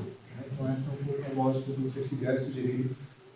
Então a gente tem para cada uma das vias sugeridas lá, né, o perfil viário e tal, a gente sugeriu isso. Tentou não exigir nada demais, né? Poxa, não exigir larguras de 30 metros, não faz sentido, no município não tem tanta terra disponível assim. Mas temos aquilo que garante pelo menos uma condição boa, né, de tráfego, de uso, transporte coletivo, né, essas coisas. Vocês veem que até as faixas de rolamento, né, Jerusalém, são das mais largas. Então exigir 3,5 metros, que é a faixa de rolamento de rodovia. Né? Aqui a gente até é uma forma de dar uma domesticada na velocidade. Né? Então tudo isso também é uma forma de a gente ter uma mobilidade um pouco mais sensível ao lugar. Né? O anexo 3 tem a ver com o estudo de impacto de vizinhança. Então, a gente não quer exigir de tudo que é empreendimento novo no estudo de impacto de vizinhança, porque o município não vai ter condição de fazer a validação de tudo, mas tem alguns empreendimentos que tem que fazer. Né? Então, porte, né, de usos industriais, de usos comerciais, dentro do porte vai ter que fazer, loteamento dependendo do porte vai ter que fazer. Então, são coisas que a gente colocou ali. E a gente tenta também não criar uma exigência exagerada, mas pelo menos que a gente possa, do conselho, ter tranquilidade de discutir o impacto daquele empreendimento, ter clareza da decisão. O conselho todas essas decisões vão passar pelo conselho, mas é claro que é a Câmara de Vereadores, que é a voz final, mas o conselho vai ter sempre a sua deliberação interna, né? E indicar se ele acolhe ou não acolhe aquilo. A gente não está falando, não é cada casinha que vai passar pelo conselho, né? Cada construçãozinha, mas alguns, né? Alguns empreendimentos maior porte, sim. E é por isso que a gente tem esse anexo do estudo de impacto de vizinhança. Então ali tem, não vou entrar em detalhe, né? Mas é um anexo que coloca, né, de acordo com que é tabelas de uso, né, comércio, serviço, né, o porte que eles têm, qual que exige, e estudo de impacto de vizinhança não. Então isso aqui também tem aberto. Ele dá um auxiliar, olha, isso aqui faz sentido, isso aqui não faz sentido, podem marcar lá, tudo a gente vai avaliar, é claro que tem bastante critério para isso, mas tudo que vier de contribuição a gente avalia e dá o nosso parecer e cada um conselho. Então aqui é uma tabela que apresenta quais são aqueles usos que exigem, né. Então, por exemplo, só um exemplo, na residencial, a unifamiliar, uma casinha no lote, tem que exigir isso, né? Então, por exemplo, multifamiliar horizontal, né? Então, dependendo do tipo de empreendimento, né? A habitação institucional, né? Questão de abrigo, alojamento, estudantil, casa idosa, acolhimento, não precisa. Aqui, alguns precisam, dependendo do porte, né? Vertical, acima de 40 unidades, vai precisar. Se for 30, 25, não precisa. Né? Então, tudo isso aqui é parâmetros que a gente, de acordo com estudos e tal, nos pareceu mais adequado de acordo com a realidade de São Pedro de Alcântara. Então, isso tem a ver com o EIV. E junto do EIV, tem essa tabela que fala o que existe e o que não existe, tem um outro anexo que é o termo de referência, que é o que esse EIV tem que ter como conteúdo. De análise, de ter dados, informações, tal, então ele está ligado a um dos instrumentos que a gente falou. Então, indo agora para a parte de regulação, né, o anexo 4, ele tem a ver com os parâmetros urbanísticos de uso do solo, né, então, o uso do solo, essa tabelinha aqui. Então, para cada zona, aquelas 7 zonas que a gente tem, 8 contando com a área rural, né, tem uma tabela com os códigos. Aqui não está em detalhe todo, mas cada linha dessa aqui é um tipo de atividade, né? Atividades residenciais, comerciais, industriais, rurais, atividades agropecuárias. Né? E aí tem a lógica do que é considerado adequado para aquela zona, o que é permitido, o que é tolerado. Tolerado tem a ver, se eu não me engano, ele usa com aquelas atividades que já existem, é isso, né? Sim, já existem que elas são toleradas a permanência delas, né? Sem modificação, sem transformação, né? Mas por já existir ali, já está enriquilado com a diretora atual, são toleradas. E as vermelhinhas são aquelas que são proibidas. Elas que não poderiam acontecer naquela zona. Então, por exemplo, quanto mais central, comercial, residencial, a gente tem que evitar alguns usos. Então, vocês veem, por exemplo, essa aqui é industrial e a cinza, né? Então, tem várias coisas que são permitidas na zona industrial, né, que na zona residencial não são toleradas ou são proibidas, né? Porque a gente evita que atividades industriais de maior porte elas se infiltrem em áreas residenciais. Então, um pouco essa lógica do que convive, o que seria legal conviver, o que seria legal separar. Tá? Então, tem a ver com o tipo de uso, comercial, industrial, mas com o porte de uso também. Tá? Então, isso é bem importante vocês darem uma olhada. A gente foi aperfeiçoando a cada plano diretor, a gente está cada vez mais confiante e tranquilo em relação a isso, mas também está aí em debate. Né? O que acontece é que as pequenas indústrias, pequenas fábricas, médias indústrias, médias fábricas, está tudo em fábrica industrial. Tudo no mesmo pacote. E as empresas, para poderem produzir, para poderem vender, para poderem exportar, né, elas têm que estar na atividade dela, indústria, fábrica. Mas que seja um pequeno porte, empresas mais paradas, do autor, a consiga funcionar, manejar, a ser proibido só porque a palavra indústria, a fábrica está tudo proibido. A Jerusa estava no plano diretor que a gente fez recentemente agora, que é Nova Serra. Nova Serra é um município de Minas Gerais, que fez o plano diretor, 115 mil pessoas aqui agora. Na década de 80 tinha 5 mil. Ela estava duplicando a cada 7 anos de população. E a base econômica dela era a atividade calçadista. Tinha mais de 1.250 fábricas de calçados. E a gente sai daqui e vai falar, indústria de calçadista. Então, vamos pegar e colocar tudo isso numa zona industrial. O que a gente foi ver, é olhar de forma mais cuidadosa qual que é a característica da atividade industrial. A base desses 1.250, uma boa parte, 90% era fábrica de pequeno porte. Que entregava 5, 6 pessoas, família, que não gerava um barulho, que não gerava a questão de polo gerador de tráfego, que era um caminhão a cada, sei lá, 1, 2 dias que passava lá. Ela bem distribuída pelo território, as pessoas moravam próximo do emprego. A população, a gente fez várias oficinas territoriais para saber se a população tinha algum problema com essa indústria, a população não tinha problema com essa indústria. E o que a gente fez nesse caso lá foi isso, olha, pessoal, essas indústrias, 90% das indústrias muito tranquilo conviver com as áreas residenciais. Agora, tinha um tipo de indústria que faz a sola de sapato, que são máquinas injetoras, que elas trabalhavam em 3 turnos e faziam barulho a noite toda. E a população falava, esse tipo de indústria não dá para conviver. E a gente fala, se a gente simplesmente falasse, olha, todas essas indústrias ficam no pode tudo uma zona industrial, elas não iam ter. Além de tudo, os calçados eram tudo réplica. Era tudo mercado informal, assim, né? Não era nada muito. E aí o que aconteceu? A gente fala, não, agora vocês vão ter que ser tudo para a zona industrial, eles não iam ter a capacidade de fazer isso, o que era o nome do município ia acabar descaracterizando. Então, assim, é uma coisa que é muito cuidadosa de fazer. Então, a gente tenta fazer, dentro daquilo, dentro da atividade industrial, tem várias características de atividades industriais diferentes. Algumas que já é incômodo, que tem clareza, que já é incômodo, que tem que ser um pouco mais seguras. E aquelas que não, que convivem bem com as áreas residenciais e tal. Então, isso é uma coisa que a gente tem bastante cuidado de fazer. É importante que vocês tenham leitura partidista também. Mas é claro que tem coisas que podem ser debatidas. Então, né, uso adequado, tolerado e proibido para cada uma das outras. Tá? Só vocês entenderem qual que é a lógica geral dessa tabela. Né? Um quadro de parâmetros urbanísticos do solo. Aí o anexo 5º é o parâmetro de ocupação. Então, não sai do uso, agora a ocupação tem a ver com as características da edificação. né? E aí entra para cada zona essa tabela aqui com essas características, né? Então, afastamento mínimo frontal, o lateral, a gente aqui tem a taxa de ocupação máxima do embasamento. Na zona central, que é a zona mista central aqui em Vermelhinha de Santa Teresa, o que a gente fez? Não sei se vocês percebem isso, mas tem várias cidades que fez a ideia, quase, aí tem estudos, né? A gente está na universidade e tem acesso a isso. Quase 90% do que a gente percebe em relação à cidade está no nível dos olhos, no teto. E às vezes tu tem uma relação positiva dessa edificação com o espaço público, com a calçada é muito importante. Tu tem comércio, serviço, que traz segurança, traz vitalidade, traz olhos para a rua, pessoas que estão ali controlando, traz uma sensação de segurança. Claro que não vai ter isso no município como todo, a gente está focando na área central. Que a gente permite que o embasamento, a gente chama que esses 2 primeiros andares, eles ocupem um pouco mais do terreno. Às vezes até para ser uma continuidade de edificação mesmo. Só que se a gente fizer isso para um prédio de, sei lá, de 6 andares, que ocupe, né, toda a lateral até o 6º andar, ele vai ter muito problema de insolação, ventilação, né, os apartamentos de baixo, entre vizinhos e tal. Então a gente tem que separar um pouquinho nessa zona central, lógico, de embasamento e tudo. Taxa de ocupação de vazamento é 80%, pode ocupar até 80% do lote, mas a partir do segundo pavimento, a partir do vazamento é só 60%. Tá? Então isso a gente faz, todas essas coisas também são baseadas em estudos. Né? Insolação, arejamento. Claro que é sempre um balizamento geral, né, Roberto? Porque assim, por exemplo, uma coisa é uma rua numa orientação, né? Quem é construtor sabe disso, né?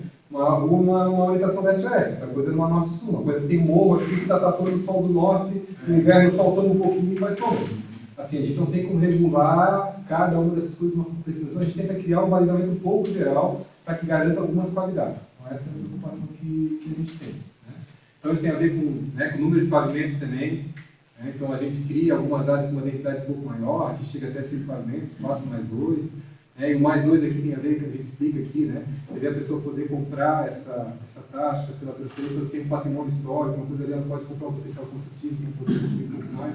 Então, cria a proteção do patrimônio, a pessoa que tem um patrimônio histórico, não se sente lesada por ter um patrimônio, que ela pode comercializar um pouco daquele potencial. Então, cria uma relação, assim, de financiamento cruzado. Né? E isso é uma coisa, acho que, boa para a cidade, assim, ninguém está cobrando nada demais, né? Lógico, não é essa, a gente quer que tenha um pouquinho mais de densidade, porque quando a gente tem um pouquinho mais de densidade, sem estourar, né? Evitar, porque se a gente coloca também a densidade muito alta, tem impacto na infraestrutura de saneamento, de água, de mobilidade, o sistema viário não funciona na cidade. Então, ter um pouquinho mais de ocupação de Santa Teresa aqui na área central, para ter um pouco mais de comércio e serviço também, mas também para possibilitar um pouco essa atividade imobiliária que faz parte da cidade. Eu não quero que aconteça em qualquer lugar, mas em alguns locais a gente direciona para isso. Tá? Então, a taxa de cobrança, o valor é uma coisa que está em debate também, a gente vai ter uma lei específica, né, porque a gente quer, a Câmara da Cidade obriga, né, ter uma lei específica sobre o torno oneroso do direito de construir, que é uma dessas possibilidades que a pessoa tem de poder adquirir potencial construir para construir um pouco mais do que está permitido. Então, essa é uma lei que é importante, vai ter que discutir valor da terra, parâmetros, né, a gente não pode viabilizar o empreendedor, né, se ele quiser executar, mas também não pode cobrar coisa irrisória que não ajude o município.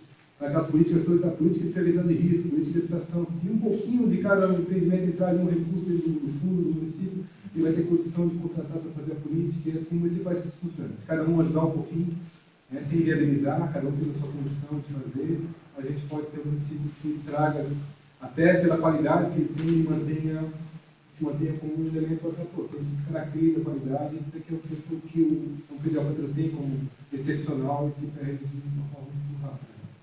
Esse é um pouco o panorama. Aí, índice de aproveitamento, né, que tem a ver com... Então, isso aqui é a tabela geral de parâmetros ligados. Né? Então, a gente até pode, acho que, compartilhar com vocês também um material de referência que explica cada um desses parâmetros. A gente já fez isso para todo caso, então a gente possa colocar também o que é cada parâmetro, para o pessoal ter acesso, para discutir e tal. A gente, né, nas oficinas, a gente explicou um pouquinho desses parâmetros, um pouquinho na lógica. Então, aqui o que eu expliquei para vocês, então vocês verem a tabela, tem ali, né, algumas notas de rodapé, então sempre quando aparece uma sigla ali, uma letra C, uma letra A, uma letra D, isso tem a ver com algumas explicações que estão no rodapé aqui. Então, só para vocês, quando forem fazer a leitura disso, né, verem que essas siglas aqui é uma forma, às vezes, específica de regular aquele aspecto. Aí, então, isso aí, né, a gente fez de uso, apresentou de ocupação, e agora tem os parâmetros de parcelamento do solo. E aqui está pequenininho também, Mas aí para cada zona, né, a gente tem aqui, por exemplo, tamanho de lote, né, área mínima de lote, área máxima de lote, atestado mínimo de lote, a proporção do atestado de profundidade. Isso aqui quem faz loteamento sabe muito bem, né? Qual que é às vezes a lógica? A lógica é de otimizar a infraestrutura. Então, tem às vezes uma rua, né, tu quer fazer a testada pequena para poder ter mais lotes, né, que são servidos para aquela infraestrutura. É uma forma de o investimento ser mais otimizado. É claro que isso depende do padrão. Se o padrão é um alto padrão, não necessariamente é isso, que a pessoa vai pagar um pouco mais, pode ter um lote grande para testar. Mas aqui a gente coloca uma proporção mínima para ter uma garantia, pelo menos, a gente comentou isso com vocês, né? Às vezes, por exemplo, tem uma relação de uma testada muito estreitinha, 5 metros de testado. Aí um monte de lote de testada de 5 metros. Aí a pessoa coloca portão de entrada de 3 metros em cada lote, vai ter uma rua que é só entrada de portão. E aí o que faz, não tem estacionamento na rua, não tem lugar para colocar um poste, porque tudo é rebaixo, meio fio para entrada de garagem, e aí a cidade depois se configura de uma forma bastante desequilibrada. A gente tenta criar um parâmetro aqui para evitar esse tipo de distorção, que tem a ver com essa largura e profundidade. Tá? Eu queria só fazer uma pergunta. A situação é o seguinte, só para tentar ver assim, ó, o prefeito aqui, o próximo prefeito que vir, sei lá, vai querer que construa 4 pavimentos aqui. Faça um projeto na Câmara de Vereadores, dependendo dos vereadores que estão, passa o projeto. Nós temos condições, o plano diretor tem condições de ter isso, a gente pode fazer. Só para. Essa é uma ótima pergunta. A gente sempre fala que tem 3 momentos cruciais da elaboração do plano. Da efetividade do plano. A elaboração, que a gente está fazendo agora, a tramitação na Câmara, que pode manter ou pode descaracterizar o plano, depois a efetivação ao longo do tempo. A gente coloca bastante responsabilidade no Conselho, de tudo que é tema relevante passar pelo Conselho. Agora, o Conselho tem um caráter deliberativo na sua alçada. Então, ele vai poder dar o seu parecer e tal. Agora, se a Câmara vai levar isso em consideração ou não, tem a ver muito com uma lógica de organização política da comunidade do que outra coisa. Então, a gente acredita muito na questão da participação como uma forma de estabelecer algum balizamento. Agora, isso vai deixar muito de mudança? Não vai. Então, a gente precisa ser bem honesto. É muito importante o Conselho estar lá, fiscalizando, está controlando, está acompanhando, a população está em cima, entender o que é o plano. Por isso que a gente aposta na participação também. É uma forma de garantir que tem algum controle social sobre o que está sendo feito. Agora, não pode ser, né, assim, você vai falar, não, vai, não, o projeto não tem, ó. É uma questão, assim... Aconteceu em São José e nós fizemos uma denúncia no Ministério Público que o empresário queria fazer uma construção próximo lá, acabou interditando. Então, o que prevaleceu foi o plano. A gente exige no plano diretor, por exemplo, toda a modificação de parâmetros para o diretor passar por audiência pública. É uma forma de, o Poder Executivo tem que fazer isso, né? O Poder Legislativo também, então, é uma forma de criar algum tipo de constrangimento, pelo menos. Mas essa a gente precisa ser honesto, é uma coisa que a sociedade vai ter que estar em cima, né? Então, aqui um pouco desses parâmetros, né? Então, para quem está, né? Então, a questão do loteamento, desmembramento, qualquer área mínima, vocês veem que tem áreas que a gente coloca lotes menores, até dentro de 40 metros quadrados, para poder viabilizar lotes mais populares, econômicos, né? Tem lotes um pouco maiores, tem lotes grandes, na área industrial, empresarial, tem que ficar. Então, isso tudo ali, uma sugestão que a gente fez, né? Tamanho de lote, área máxima. O que é área máxima, né? Vocês imaginam uma área urbana com pavimentação e iluminação pública, tem um lote gigante, né? Que está usando a infraestrutura. Poxa, a gente tem algum tipo de parâmetro para algumas áreas para ter lote máximo também, para a gente poder otimizar um pouco o uso da infraestrutura, né? Do financiamento que a gente tem, pavimentação e iluminação pública, né? Então a gente coloca 2 hectares, né? 20 mil metros quadrados. Né? Poxa, um bairro de um lotão, é difícil a gente ter isso, né? Disponível na área central, 2 hectares, mas a gente coloca só para evitar algum tipo de distorção.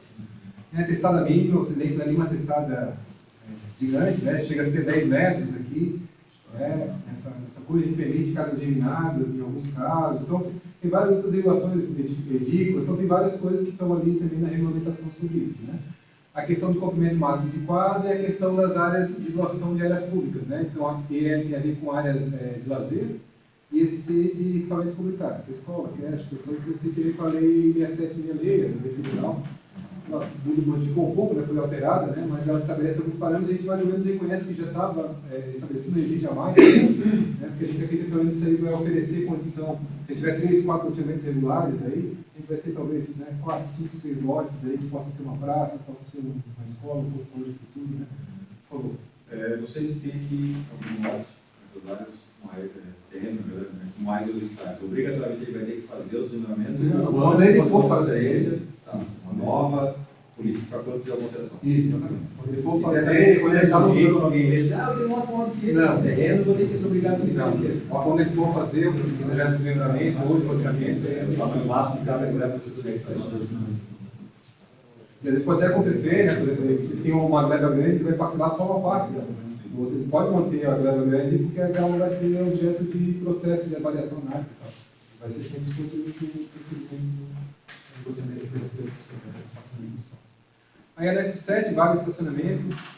Então, aqui é a mesma coisa, é uma discussão que a gente tem feito há algum tempo, né? Aqui é uma política bem sensível, porque a gente exige muita vaga de estacionamento, por exemplo, tem um centro comercial, sei lá, de 5, 6 lojinhas que vai construir, de acordo com a quantidade de metros quadrados, a gente exige uma quantidade de vagas. Se a gente exige vaga demais, a gente está incentivando o transporte individual, tal. Se a gente exige vaga de menos, esses carros que vão ali frequentar o comércio vão ter que usar espaço público da rua para estacionar, às vezes a rua não tem largura suficiente, então a gente tenta não exigir demais, para não viabilizar o empreendimento, né? Mas também não exige menos porque, de alguma forma, a estrutura viária que a gente tem no município ela não dá conta de muitas vagas de estacionamento. Sobretudo nessas áreas que a gente está querendo ter um pouquinho mais de densidade, Santa Teresa, no centro, aqui, então a gente cria um parâmetro, né? Quantos metros quadrados de área construída de comércio vai precisar de uma vaga de estacionamento. Né? Então, isso tudo está nessa tabela aqui. Tá? Então, também não vou entrar em detalhe, mas vocês terem ideia que tem a ver com cada tipo de uso, residencial, comercial, industrial, né? E aí tem a relação. Essa aqui é a mesma tabela, né? A mesma categorização que você viu lá para aquela tabela de uso que a gente mostrou antes, as mesmas categorias que a gente tem, né? Só que aqui tem a ver aí com as vagas de estacionamento. Carga e descarga, por exemplo, você que faz discussão em todo carro. A gente tinha colocado todo o lote, né, lote de empreendimento, residencial, multifamiliar e tal, você tem uma vaga de carga e descarga. O que é uma vaga de carga e descarga? De entrada de caminhão, né? Geralmente é uma vaga de 10, 12 metros. Só que às vezes a testada do empreendimento nem tem isso. Então isso é uma coisa delicada. Se existe toda a coisa, seja vaga de carga e descarga, vai ser uma rua só com vaga de carga e descarga. Então a gente fez, não, olha, né, nas vias principais que a vaga de carga e descarga ela pode estar na própria via pública. Não exigir do empreendedor, mas a gente programa de estacionamento privado, sim. Então são coisas que a gente vai compatibilizando de acordo com a realidade de cada município. Então aqui está um pouco a loja também de bicicleta, parece uma coisa banal, a gente não está exigindo nada demais, mas é um incentivo a isso, ter vaga de estacionamento de bicicleta, para as pessoas poderem usar. Para onde a gente criar ciclovia, não ter local seguro para guardar. Então, isso aqui dentro do projeto não tem muito impacto do espaço na área, então, que a gente acredita que é importante, não está pedindo em todas, né? Mas em algumas áreas a gente está solicitando isso. As vagas de carga de automóveis e bicicletas de carga e descarga. Aí, isso aqui é o anexo 2, aquilo que eu comentei com vocês, né, que tem a ver com o termo de referência do EIV. Então, é um documento que a gente coloca de 7 páginas, que tem, né, o que precisa ter no estudo pacto de vizinhança, né, de conteúdos, de análise e tal, tá lá. E aí, então, esse aqui, a gente mostrou a estrutura geral do plano e os anexos todos, cada um dos anexos que vão ter. Então é complexo, é um monte de coisa, a gente quis só mostrar qual é o espírito e a lógica de organização, provavelmente vão surgir dúvidas, faz parte do processo, tá? Mas a ideia é só para a gente poder ter um pouco mais de clareza, vou colocar à disposição também disso na apresentação, na gravação, né, no site, e a gente disponibiliza também material de referência, explicando os parâmetros também, para vocês terem acesso. E aí agora a ideia final é apresentar como é que vai funcionar a consulta pública que começou oficialmente hoje. Então vai de hoje até dia 11 de junho. Então, o que a gente tem? A gente tem esse documento todo disponibilizado para a população. A gente pede encarecidamente para todos, né, vocês que estão aqui hoje, lerem com bastante calma. A gente pode ir para além do que vocês têm como proposta, outras contribuições para além disso, como a gente pede para todos os participantes do Conselho de Desenvolvimento Municipal também fazerem leitura e fazerem suas contribuições de modificação via consultativa. Então, vocês vão discutir, vocês vão decidir na frente. A gente só vai poder discutir, decidir aquilo que vier via consultativa. Para evitar que lá na conferência final venha uma proposta excêntrica, e sei lá, né, leva 10, 15 pessoas, faz um barulho e vai lá e aprova uma coisa que não tem nada a ver com o que foi discutido. Então a gente quer ser muito cuidadoso em relação a isso. Está totalmente aberto, essa proposta está totalmente aberta à discussão e contribuição. Só tem que fazer isso via consultativa. A gente não vai deixar nenhuma contribuição sem resposta. A gente se compromete a isso. Pode acontecer por alguma falha, poxa, essa aqui a gente vai lá, reconhece, faz alguma ajuste. A gente vai ter muito leve a mostrar para vocês como a gente vai fazer essa questão da organização. Então, tudo via consulta pública. Né? Então, todos do Conselho, todos da Prefeitura, na Câmara de Vereadores, claro, vai ter tempo para discutir depois, né, na Câmara de Vereadores, mas também pode fazer contribuição agora, não é para qualquer, né, pessoa da sociedade civil e das entidades que participam do município que possam contribuir. Então, consulta pública é esse instrumento de gestão democrática participativa, realizado com caráter consultivo e propositivo. Então, a gente está consultando sobre o que a gente está elaborando e colocando à disposição, e também propositivo, que todos vocês vão poder alterar o que colocado, acrescentar coisas que não estão ali e retirar coisas que estão lá. Então, isso vai dentro dos formulários, tem sempre a possibilidade de alteração, retirada, exclusão ou extensão de conteúdos novos. Tá? Aí tem rendimento, a gente vai ter mais uma reunião com o rendimento da Constituição Pública já foi publicado, né? Dia 13 de maio, 15 dias, da Constituição Pública. A gente vai ter depois uma reunião com o Conselho, que é para aprovação do regimento da Conferência Final. Tá? Da Constituição Pública já foi publicado, né? Foi aprovado pelo Conselho, né? Esse regimento foi publicado no dia 13 de maio. Então a gente vai ter que seguir, a gente quer ser cobrado exatamente pelo que está no regimento. A gente não está fazendo isso para ser burocrático, não. É só para não dar margem para a discussão. A gente está num momento bem sensível, né? Porque eu vou começar a ver as contribuições, as discussões, e a gente já tem um balizamento claro de como é que vai funcionar. Então essa é a ideia do regimento, tanto aqui para a Consulta Pública, como depois do regimento que a gente vai discutir mais para frente em relação à conferência final. Então consiste na divulgação do texto da versão preliminar, como eu comentei. Ela está aberta de hoje, 28 de maio, até dia 11 de junho, por 15 dias. E a gente, né, conversando com o Conselho de Desenvolvimento Municipal, a gente, para facilitar o acesso das pessoas ao conteúdo, a gente tem duas estratégias. Um formulário online, o material todo, os mapas, os anexos, o texto, no site, né, eu vou explicar como é que está organizado, e a gente tem material físico. A gente entregou aí 3 volumes, né, para o Lohan, e a gente está com 3 localidades. O Lohan me ajudar a lembrar quais são as localidades. Na escola lá de Santa Florena. Escola Santa Florena. Aqui na prefeitura. E na escola de Santa Teresa. Então o que acontece? Lá a gente está com todo o documento impresso, os mapas, os anexos, material físico, para as pessoas que não tiverem disponibilidade de acesso à internet, tiverem dificuldade, poderem ter acesso também a esse material impresso. Então a contribuição que vai vir pode vir sempre via formulário eletrônico ou via formulário impresso que a pessoa vai poder escrever. A gente conversou também com a prefeitura, tem sempre um técnico, né, o servidor da prefeitura, nesses locais para receber todas as contribuições. Cada contribuição vai ter, né, eu vou explicar depois como é que é toda a parte de controle sobre isso. A gente gostaria de contar com a ajuda de vocês para divulgar. A gente sabe quanto mais a gente participar, mais trabalho vai dar para a gente, mas mais legitimidade dá para vocês. Tá? E vão ter propostas que vão ser conflitantes entre vocês. Vai ser normal. Tem gente que vai querer tal coisa, tem gente que vai querer tal coisa. Então a gente vai propor uma terceira opção em cima do que vier como contribuição. Vamos levar isso para o conselho vai decidir. Então, a partir de agora, o domínio sobre o conteúdo não está mais conosco. A gente agora só está como suporte de decisão. Então, a gente convida vocês tanto a participarem dessa consulta como também a ajudarem a divulgar. Então, aqui é o formulário online. Então, aqui, tá, se vocês acessarem lá no site, né, a aba Consulta Pública, vocês vão ter acesso a esse formulário aqui. Tá? Então, e aqui vai ter também um documento para impressão, caso vocês queiram entregar em forma física isso na prefeitura. Tá? E aí, esse aqui também, se vocês quiserem, né, fazer a impressão desse formulário, tem que ser levado um desses 3 pontos. Tem uma coisa importante, os que forem em formulário eletrônico, a gente vai gerar um código, vai encaminhar por e-mail que a pessoa colocou ali, o código, olha, essa sua contribuição gerou esse código vai ser apresentado na conferência final. Olha, nessa discussão veio tal coisa. Então, vocês, cada um que fizer uma contribuição, vai saber qual que é o seu código e qual momento ele foi discutido. Tá? Isso para quem é formulário eletrônico, a gente vai encaminhar. Se vocês, por acaso, acontecer de dar e alguma contribuição não vier, até hoje não aconteceu isso, a gente é bem cuidadoso. Né? Mas pode acontecer por algum motivo, mandou e-mail não chegou e tal. Vocês, olha, eu mandei tal coisa, recebi o código. É bem importante todas as contribuições vocês terem isso. E se for no formulário físico, o que vai acontecer? A pessoa que deixar ali a contribuição dela, ela vai assinar uma lista nossa, vai ter um código, né, o número do código dela, e a gente vai dar para ela uma ficha com o código assinado pelo servidor. Então vai ter sempre uma forma de controle, tanto nosso, a pessoa, a gente recebeu essas aqui, então a lista de assinaturas do que a gente recebeu. Ou uma pessoa que contribuiu também vai ter ali a ficha dela com assinatura. Então isso a gente leva com bastante seriedade essa etapa. E a gente sabe que muitos dos processos que são judicializados depois tem a ver, às vezes, com algum tipo de falha, de erro, ou de, né, assim, de descuido com isso.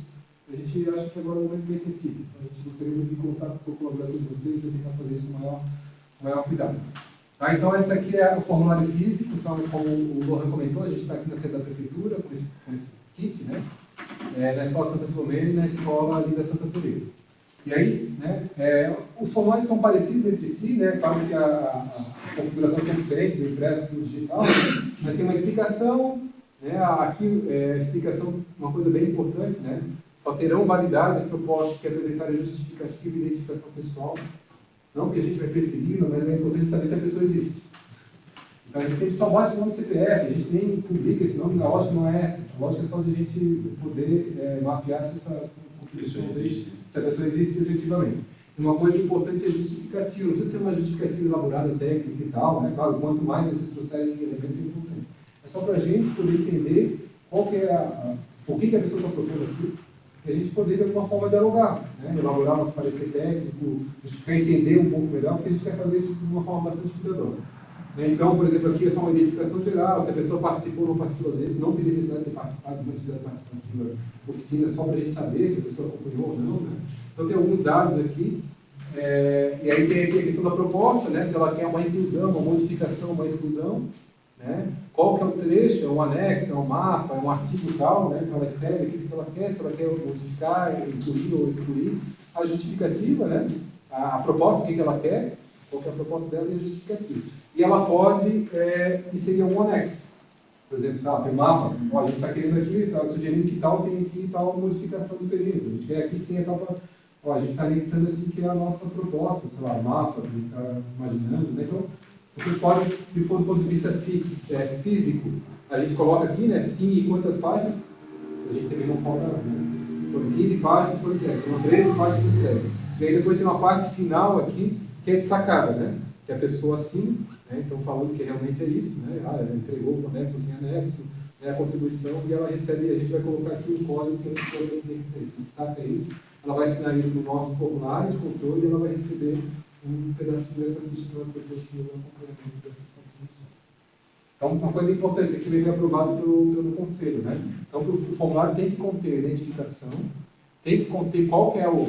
Vocês imaginam, né? Eu quero modificar, mas ela não fala o que é que ela quer modificar, então ela tem que poder indicar qual que é o conteúdo. Então, sempre ter a identificação do artigo, parágrafo, do anexo, tabela, mapa que ela quer alterar, a proposta que ela tem e a justificativa. Então, esses aqui são os que precisa ter para ser considerado. A gente, o conselho, vai apresentar tudo o que vier. Ele vai falar, pessoal, esses 3 formulários aqui do CPF é inválido, esse aqui não veio com justificativa e esse aqui não veio o que ela queria. Esse aqui é uma dúvida, ela nem colocou proposta. Então, pode vir de tudo. Né? E a gente vai apresentar para o conselho e falar, pessoal, esses 3 aqui a gente não está validando por isso, de acordo com o regimento. Então, a gente não vai tirar nada sem o conselho estar sabendo. Mas só é importante, né, para todo mundo contribuir sempre ter identificação da pessoa, identificação de qual pedaço do plano que quer sugerir, alteração, exclusão, né, inclusão, a proposta e a justificativa. Se for no formulário online, ela mesma vai poder anexar algum documento, algum arquivo.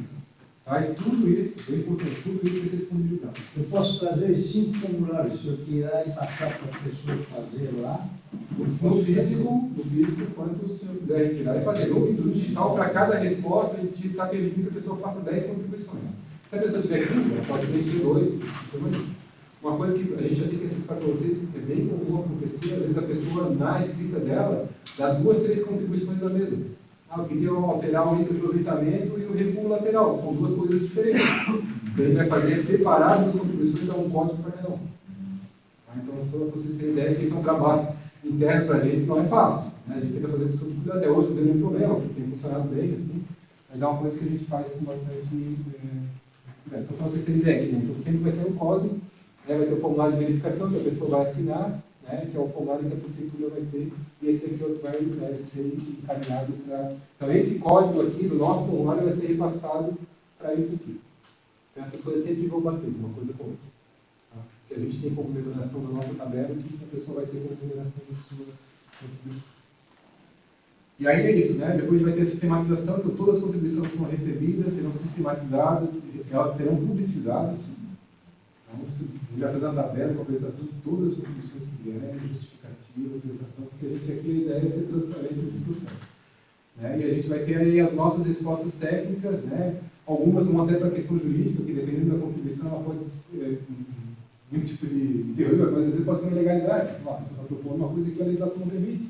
Olha, pessoal, infelizmente não é nem algo de debate. A legislação não permite que aconteça uma coisa. Então vai ter alguns, dependendo, no caso não teve, a Angelina não teve. Dependendo da situação, pode ser que tenha um parecer jurídico nosso também. Não é só urbanístico, técnico, né? Às vezes é uma questão legal também. Mas acho que ela pode ser rastreada? Pode ser rastreada. Então, nesse tempo, eu posso saber se ela foi legada. Ela tem que ser legada só no final. É que a gente vai apresentar... Se pode ser legada, a gente pode tentar contrapor, né? Sim. Né? Mas na própria conferência, a ideia é essa. Apresentar ela, vai ter uma discussão, todo mundo vai ter direito à fala na conferência. Certo. Só que aí quem tem direito ao voto é o conselho. Tá? Só que o que acontece? A gente vai precisar fazer esse parecer com bastante cuidado. Porque não consegue antecipar essa coisa. Geralmente, no momento de lançamento do regimento e tal, a gente tem que ver qual é o prazo anterior à conferência para que as pessoas tenham acesso a esse material, possam ver e tal. Você não vai ter uma discussão preliminar. A gente vai ter a disponibilidade desse material, as pessoas vão ter acesso, parecer, para depois a votação. Tá? E assim, uma coisa bem importante, como é que você A Mauri. Assim, a gente está sugerindo uma data, um programa, né? Por enquanto tem acontecido, a gente tem conseguido numa noite fechar as discussões, uma noite longa. Geralmente começa das 7, vai até 11h30, assim, mas a gente fecha geralmente essas discussões numa noite. Mas pode acontecer, sei lá, o conselho entender que precisa fazer em 2 reuniões, fazer em 3 reuniões, fazer em 4. Né? Então isso vai depender da própria dinâmica do conselho. A gente gostaria de discutir um pouco mais tal aspecto. O conselho tem total autonomia para definir isso. A gente, a partir de agora... Dependendo da demanda? Depende da demanda, né, da característica. Pode ser que tenha uma coisa, sei lá, nossa experiência, a gente está aqui em São Pedro, a gente está com uma relação boa, assim, sabe que tem alguns pontos sensíveis e tal. A gente talvez tenha de 3, 4 pontos que vão gerar um pouco mais de debate. A gente geralmente tenta limpar o terreno de quem é pacífico antes e deixa uma boa parte da reunião para discutir aqueles 3, 4 temas que aí tem parecer, quem sabe vai ser parecer contrário, e aí geralmente funciona bem. Tá? Então a gente tem que organizar um pouco o fluxo das discussões para tirar o que a gente sabe que não é problema e deixar o tempo suficiente para poder amadurecer. Tem funcionado bem, de forma geral. Tá? Então, na próxima reunião do Conselho de Desenvolvimento, a gente vai apresentar o regimento da conferência final e a data do acontecimento. Geralmente, a gente marca a data de início, né? Marcada para o dia tal, a conferência, se for necessário, geralmente é uma conferência que ela pode se manter. Né? No dia seguinte, na semana seguinte. Claro que isso vai ter impacto no cronograma, a gente tem que conversar com a prefeitura sobre alguns aspectos ligados a isso. Tá? Então, essa é a parte assim, geral de organização da conferência. A gente reforçando mais uma vez, pessoal, assim, claro, gostaria de ter mais gente aqui participando, né? A gente está tentando divulgar dentro das mídias, né, das redes e tal, esse processo de consulta pública. A gente convida todos, né, que estão chegando hoje aqui, todos do conselho a lerem, participarem. Vocês podem ter dinâmicas internas de discussão do conselho se vocês quiserem, para debater, reflexões. Agora é com vocês. Né? Então, só lembrando que a gente vai trazer para a conferência final aquilo que vier da consulta pública. Então, todas as sugestões e contribuições que a gente pede encarecidamente que vocês façam a sugestão do conselho, que a gente possa ter esse processo final aí, né, o mais tranquilo possível, sabendo que não tem pontos que a gente vai ter que discutir, vai ter que amadurecer, faz parte do processo, ter perspectivas um pouco diferentes do diretor, mas se a gente seguir a toada como a gente tem seguido aqui, acho que a gente tem uma boa condição de entregar ali na segunda quinzena de julho, ali, né, essa versão já consolidada para a Câmara de Vereadores. Então, está aí o QR Code e os locais, né, da consulta física, aqui usados sobre o custo. Então, é isso, sobre conteúdo, né, uma ideia para a geral do conteúdo e sobre a consulta física. Agora, deixo aberto se tiverem alguma dúvida. Vocês estão colocando as dúvidas no longo do processo, né, mas fiquem à vontade aí para contribuir ou sugerir alguma coisa. Eu tenho muito como mexer nem na lata nem na estrutura, porque foi aprovado já, né? Mas se vocês tiverem alguma pergunta, alguma complementação, fico à disposição. Bem, Roberto? Acho que está claro para vocês. Ah, se puder só tirar uma fotinho para marcar o momento aí, registrar. Vai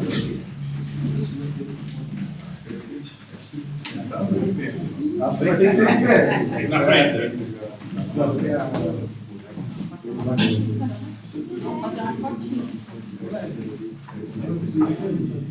Agora, então, olha.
E cabe todo mundo daqui? Cabe daqui?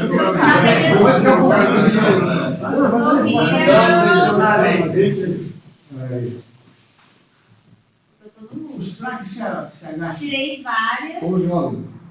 É. E aí, se alguém dispor, a gente escolhe uma.